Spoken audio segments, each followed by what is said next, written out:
भाई पाकिस्तान के मेंस हो या वुमेन्स की टीम, ये लोग आईसीसी टूर्नामेंट में कंपटीशन देने नहीं, बस पार्टिसिपेट करने ही आते हैं। और अनफॉर्चुनेटली भारत और पाकिस्तान एक ही ग्रुप में होते हैं।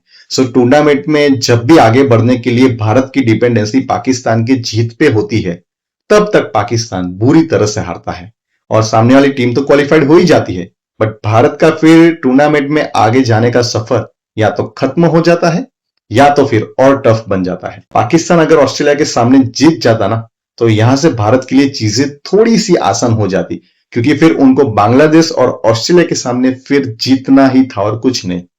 बट यहां पे अब चीजें और मुश्किल हो गई है, क्योंकि अब भारत को बांग्लादेश ऑस्ट्रेलिया के सामने जीतना तो है ही, बट नेट रन रेट को भी ध्यान में रखना पड़ेगा, क्योंकि साउथ अफ्रीका के अब 2 मैच बाकी है और उनके दोनों मैच बहुत इजी है, नीदरलैंड और बांग्लादेश के सामने। सो यहां से आप मान के चलो कि ये दोनों मैच वो इतने अच्छे मार्जिन से जीतने वाले हैं।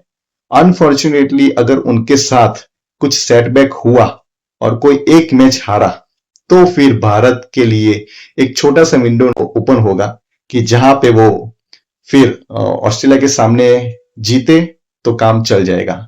और भारत के फेवर में एक चीज जाती है कि उनका सबसे लास्ट मैच है। सो क्वालिफिकेशन के लिए क्या सिनेरियो होगा वो उनके सामने पूरा क्लियर होगा। सो इस तरह की सिचुएशन में भारत ने खुद ही खुद को डाला है, लेकिन भारत के लिए अभी भी चीजें उनके हाथ में है। यहाँ से आपको बेटर परफॉर्मेंस करके क्वालिफाइड होना पड़ेगा और बहुत सारे चेंजेस करने पड़ेंगे, जैसे कि बैटिंग में आपके मिडिल ऑर्डर में खास चेंजेस की जरूरत है।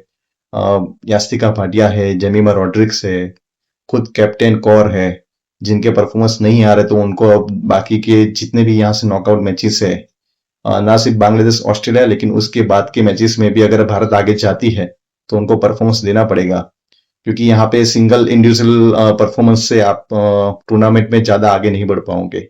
सो